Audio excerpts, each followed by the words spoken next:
Welcome back, and what what a time, and what the last 2 hours have been like. It's just crazy.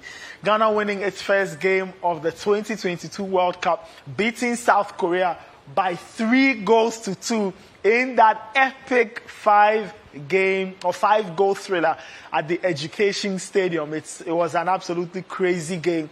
Ghana took a 2-goal lead through Mohamed Kudus and Mo Salisu. And then the Koreans fought back, 2 quick fire headers to pull even. And then Mohamed Kudus scored late on in the 68th minute to give Ghana a 3-2 win. Their first win of the competition, and they are still alive. The Black Stars are still alive. The Black Stars are still alive in the 2022 World Cup. They take on Uruguay on Friday. The guys are still here with me, Susu Graham and Daniel Kant. Remember, show brought to you by 1xBet and by Electroland. Guys, that was torture.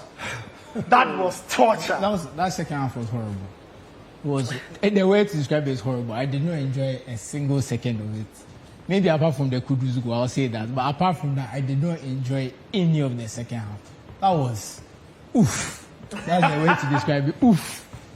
But yeah, we go in there. Look, all we said was there was a must win. We needed 3 points. We didn't care how we got it.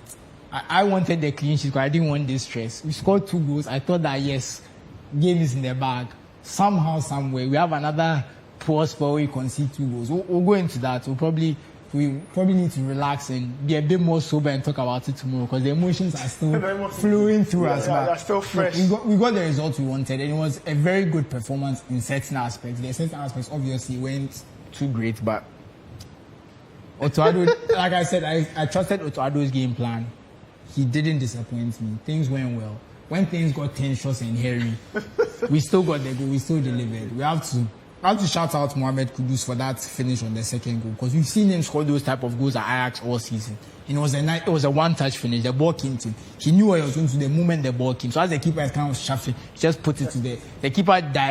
Great finish, and congratulations to all the players. So wow. I'm just happy we got the result. Yeah. We can dissect who did what. Yeah. And that kind of stuff in more detail later, but I'm just happy you got the results. I need to cool down. Yeah, I mean, all of us, we still have adrenaline coursing through the vein. Daniel, this was tough. It was really tough. This was tough. I mean, I remember when our colleague Godfred Akutobafo kept saying that the game against Korea would be the toughest. I'm sure many people did not quite understand what that meant. But after today, people realize that Korea had a tough side. Look, very physically draining. The fact that they ran literally the entire 90 minutes. And we had to cope with them. It wasn't the sort of opposition you're facing where you could just sit back and allow them. Their constant movement around the box was so difficult to defend against. It was a brilliant first half, we must admit. We didn't start too well, but we did very well defensively. Yes, Korea were making noise in front of our post, but they didn't really test Atizigi. We handled that very well. And once that spell was over and we started playing our football, got the ball in the back of the net the first time, the second time, we seemed to be very calm. But in the second half, we mentioned it, their strength from the wide areas and the constant crossing. They kept on attacking our box. And I was a bit disappointed with the goals we conceded because I feel the marking could have been better. But what delights me even more is the fact that when it got pegged back to 2-2, usually the team who has just equalized are the ones who have the momentum. But the Black Stars were able to calm down and go back into an attacking game plan, get the third goal. And then from there, they learned from their mistakes they made against Portugal. It was Otoado allowed the game to go on a bit, then he effected those changes and sort of closed shop. So in the last minutes, and this is why I like analyzing after. Because in the last minutes, when the emotions are high, you may have thought that we were under a lot of pressure. But if you look at how well we dealt with the aerial balls, Jiku coming in, Amate, Salisu, the crosses were coming in. We were almost allowing them to get the crosses in. But this time, we defended them much better. The bodies in the box did what they were supposed to do. And Gladys were able to get the 3 points at the end of the day. But just picking a leaf from Susu's book, in shouting out, we also need to shout out Jordan Ayew in this game. Look, miles by miles, man of the match. And even in the second half, that's the thing about his ball retention. helping out Gideon Mensah defensively. We saw two sides of Jordan Ayew. And this is what I love about him. Following through with the instructions given him to the letter. In the first half, he was clearly told to be very attacking, create opportunities. He did that. In the second half, we didn't want to overcommit and get caught behind. He did exactly what he was supposed to do. The confidence to keep the ball. 2-3 players around him. His skill to move past them. Picking the pass when he had to. Miles. And look, this is how to silence your critics. After the game he had against Portugal, where a lot of people were on his neck, and rightly so, because of the sort of impact he had, negative impact he had on the game. You are starting this game, a lot of pressure, a lot of people not expecting that you bring this sort of performance. And for you to perform at this level, top class performance. And in saying that also, we also need to shout out Thomas Partey. Do you think that it's very easy for people to miss Partey's influence? You know, like today's game, I mean, it was an end-to-end, but I'm sure for some people, all of this may be lost from them until maybe they watch it again. The way he progressed the ball, and it happened quite a few times, he get the ball kind of facing the goal, and the way he turned his body or just flick it kind of through his legs or something, bamboozle the guy around him, and he's now in space, and he drives. But going back to what Daniel said about Jordan Ayew, let's talk about the first goal especially. And also the kind of VAR controversy. So Jordan Ayew got the ball, kind of turned around a bit, did a few touches here, got fouled. Mm-hmm. His delivery comes inside, causes chaos, and drops to Salisu. But there is a VAR check, so all of us are nervous. Remember, I said it before I went in that the goal will be given. And the reason I knew this is what they usually do for handballs is if the handball is by the person who scores the goal, they don't give the goal. But if it's by the person who assists the goal and they can see the handball is unintentional, and the person who did the handball is not the scorer of the goal is usually given. So we've seen it, I believe, Man U Middlesbrough. In the FA Cup. FA Cup. We saw it in, I believe, West Ham, one of their Monday night games. I can't remember who was against. Maybe it was Nottingham Forest. I can't quite remember. It was Kere. No, Taylor Kere. It kind of hit his hand. Then someone else scored from a corner. And an example of someone who hit his hand and he scored, Marcus Rashford against Everton. Mm-hmm. And Antonio was in the same boat. But remember, when Antonio tried to score, he missed. The defender kind of got the ball and lost it again, and Antonio scored, which is why I was not disallowed. It was a different phase of play. So I was very confident that once Andrew Ayew was not the goal scorer, we were going to get the goal given, because generally they penalize goal scorers for handling the ball, not the people who assist and in the build-up once it's unintentional. So that's why the VAR, it was checked to see did it look intentional. That was what they were checking, and then that's why the goal was given. But even about his delivery, just another one. We could have had a third when he crossed that ball for Thomas Partey. I don't want to single out Partey because he had a great game, but that was the one moment I feel he let us down a bit, because he could have made it 3-0. But it didn't matter in the end. But it was a very good ball from Jordan Ayew, and his deliveries. And it's interesting because if you remember the Nigeria match, he got a lot of criticism for his deliveries and how they didn't seem to be doing anything. So just seems to be one of those days where everything went right for him. And kudos to him, because the Portugal game, his cameo was not the best. No, you mentioned Thomas Partey, and for you, what jumped out? I'm sure we'll do the analysis maybe on tomorrow's edition. But just after watching this, which parts of his game did you feel stood out, but probably may go unrecognized, unrewarded, quote unquote? This is the Partey we see that can. The Partey we saw is the Partey that can excel when he applies himself in the number 8 position. We saw him do it brilliantly. His ability to pick the ball, drive, and with just one body movement, he turned a defensive action into an offensive action. Just by receiving a defensive pass, allowing it to go through his legs, and then he turned, and all of a sudden, there's so much space for him to drive into. That is a skill he has that nobody else in the team has. Okay. That's why I'm saying that if we have a number 6 who can do a decent job at number 6, like what Salis did today, and that partnership, thank God it happened finally. Somebody that Partey knows, he doesn't necessarily need to think about what is happening too much around him, because he trusts that Salis can do that job. And Partey can focus on what he is supposed to do. Because today, a lot of what we did offensively came through Partey. Calming down play when he had to, dictating the tempo of the game when he had to. And that's one thing I absolutely loved about him. When they got pegged back to 2-2 and the Koreans still wanted that chaotic play, that's when we saw Partey. it was almost like, give the ball to me, let's calm down. If we play the game at a certain tempo, these guys are going to get to us. So then he started dictating play, controlling affairs of the game, and he was brilliant. I think the third goal even came from him. He picked it up, gave it to Jordan Ayew. Jordan found Gideon cutting back. Iñaki dummies the ball, and then Kudus was a dummy, a brilliant dummy. Puts it in the back of the net. So in fact, even that is what slightly changed the trajectory of the ball, just enough to slow it down. For Kudus. So that was a fantastic assist. It was very intelligent play. I know a lot of people watching, a lot of casual viewers thought that he missed the ball. No, he knew what he was doing. It was intentional. Wow. It's a third eye. It's a third eye. This is an elite player. This is what he gets with an elite player. Let's talk a bit about Otuado. I was here yelling, screaming, he had to make a change. Personally, I felt... The changes took a bit too long. I felt the changes felt a bit too long. But maybe he knew... And I think that clearly it was a departure from the Portugal episode where he wanted to react. But this time he calmed down a bit, maybe a bit too much.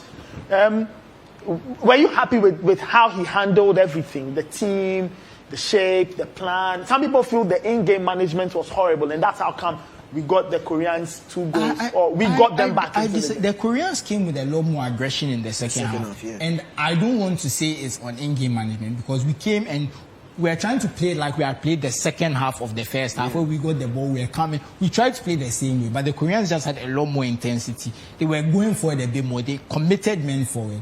And our defending on the crosses was not that good. And just a simple start. So in their first 3 halves of action, so first half against Uruguay, second half against Uruguay, first half against Ghana, no shots on target. Second half against Ghana, 7 shots on target. So you could see the Koreans ramped it up. In fact, the Koreans had 22 shots. We had just 7. So they really, and most of those came in the second half. So they really ramped up their play in the second half. They really put pressure on their goal. And we have to give Atis Ziggy credit, because some of their saves were good. It looked like he could have done better on the goals, because they were right at him. But you also have to consider the fact that those shots were not from very far out. They were all pretty close to him. So it's very difficult to kind of adjust yourself when the ball is so close. And it's just, because even the goals he scored against the Koreans, it was pretty close as well. But it just shows that it's difficult when the keeper doesn't have time to kind of set himself and anticipate the ball. It's very difficult to kind of just throw a limb and that kind of stuff. But look, he did what he had to do for the most part. Maybe he could have done better on the goals, fine. But at the end of the day, he made some saves he needed to make. And when we took the lead again, he didn't put a foot wrong after that. And there were a few clearances that didn't go right. And that happens with every team when you are defending so deep and you're just trying to just pump the ball forward. But we got the result. And what I did not like, though, I have to say about us defenders, when we got so deep, how rushed our players were. There was a lack of composure. That would have made a bit less nervy. We could have got a bit more joy on the counter, because once Kamaldeen at least is on, if you had calmed the ball down, him and Inaki, they are outlets. You can kind of at least calm the ball down and play it into the channel. If you play towards their corner flag, at least you've wasted some time, because they have to run, get the ball from there. We can even set ourselves defensively. So that was a missed opportunity, but our composure just needs to be a bit better in those situations. But I'm not complaining. We got the results. Okay, all right. Here are the numbers. When we are done, we'll bring in the Almenta to maybe give us some social media reactions. I don't know if he has social media reactions, but we'll see. I mean, if not, we'll move on. So those are the numbers from the game. Initially, these are the things as we analyze further, we'll get into the more minute details. But they had more of the ball. That was to be expected. 22 shots, Susu, you mentioned. 7 on target. So practically a third of their shots were on target, if you like. 3 shots on target, 3 goals. 3 shots, yes. So we are very efficient, 100%. They had 527 passes, 320. Their passing accuracy were almost 10% better. They committed more fouls, and you can understand because there were a lot of moments where Ayew, Jordan Ayew, Naki Williams, kind of when they got the ball, they kind of held it up, moved their body, and the Koreans in their pressing kind of just got them, brought them down. Okay, guys. So that's out of the way. It feels a little crazy that the Black Stars have just won the game. I'm sure we'll analyze it better on maybe tomorrow's show, God willing, and all of that. So the win's out of the way. We wait to see what happens between Portugal and Uruguay. Can anybody hazard a guess what could potentially happen? Portugal win. So Portugal win, they go on 6. You see that even if Portugal don't win, I don't see a lot of goals in this Uruguay side. That's the thing. I don't see them as a very potent attacking force. And even right now, because of the age of Cavani and Suarez, their threat on the counter is greatly reduced. Yeah. And with all due respect to Facundo Pelestri, there's a reason we don't see him play much for Man U. He's not that high quality. And Darwin Núñez, his decision making can be chaotic. His technique can let him down. So there's a lot of deficiencies in this team that makes them not as dangerous as previous Uruguay teams. So if you remember in 2010, they had Cavani, Suarez, and Diego Forlan. The fact that they were playing Diego Forlan, a two-time European golden, a one-time European golden boot winner, then number 10, to accommodate these young strikers, told us of the quality that they believe those two had. And Forlan had a very great tournament. I believe he won the golden ball, if I'm not mistaken. And that was from a position that wasn't his natural position. So right now, they don't have that same kind of quality, because right now, they can't play Suarez and Cavani together. And when they used to play them together, those were two world-class strikers at their peak playing together. Now, you can only play one because the two of them their legs are gone.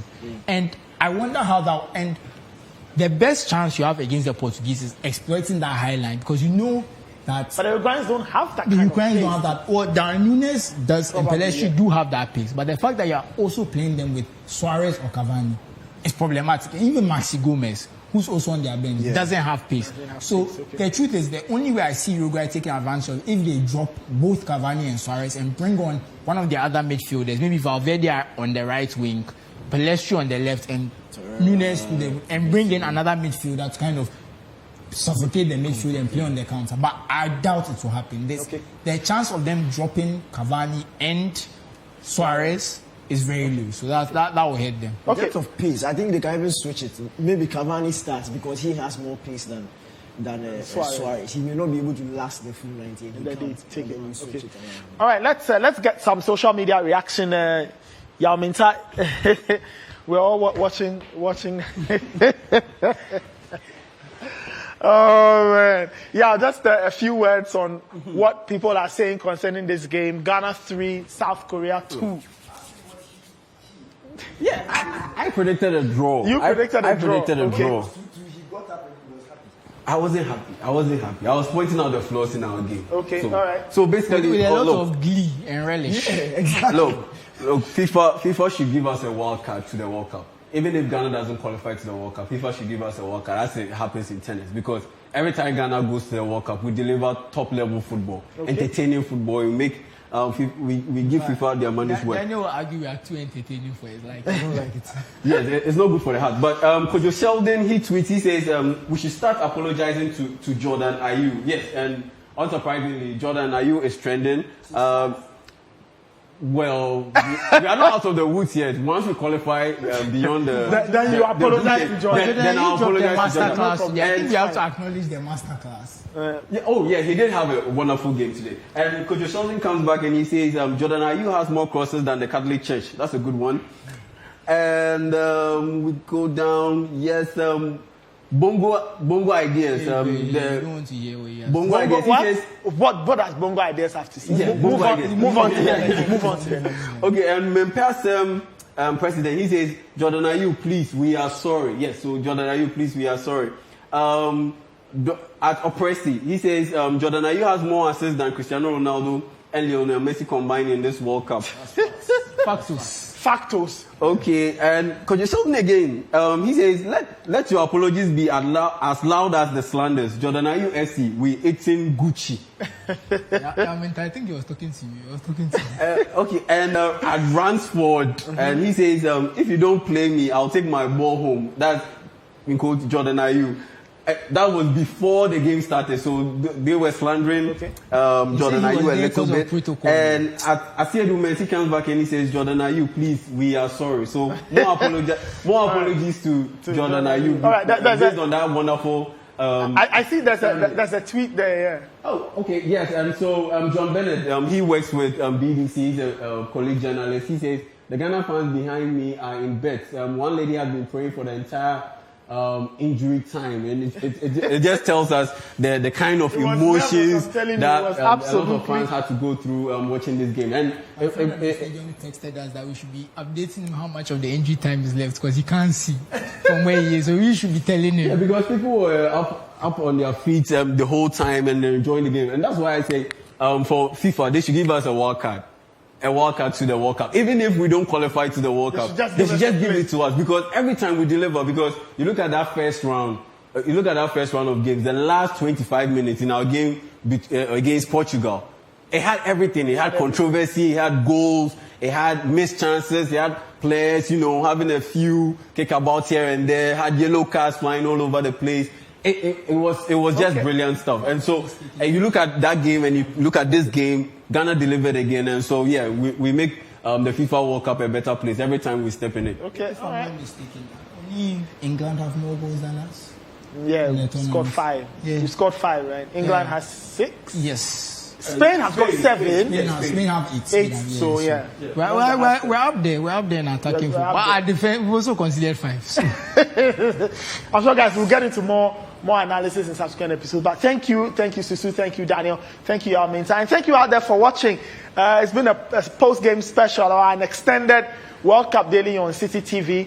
We went to watch the Ghana game. We are back analyzing it. Ghana 3, Korea 2. Ghana getting their first W of the 2022 FIFA World Cup.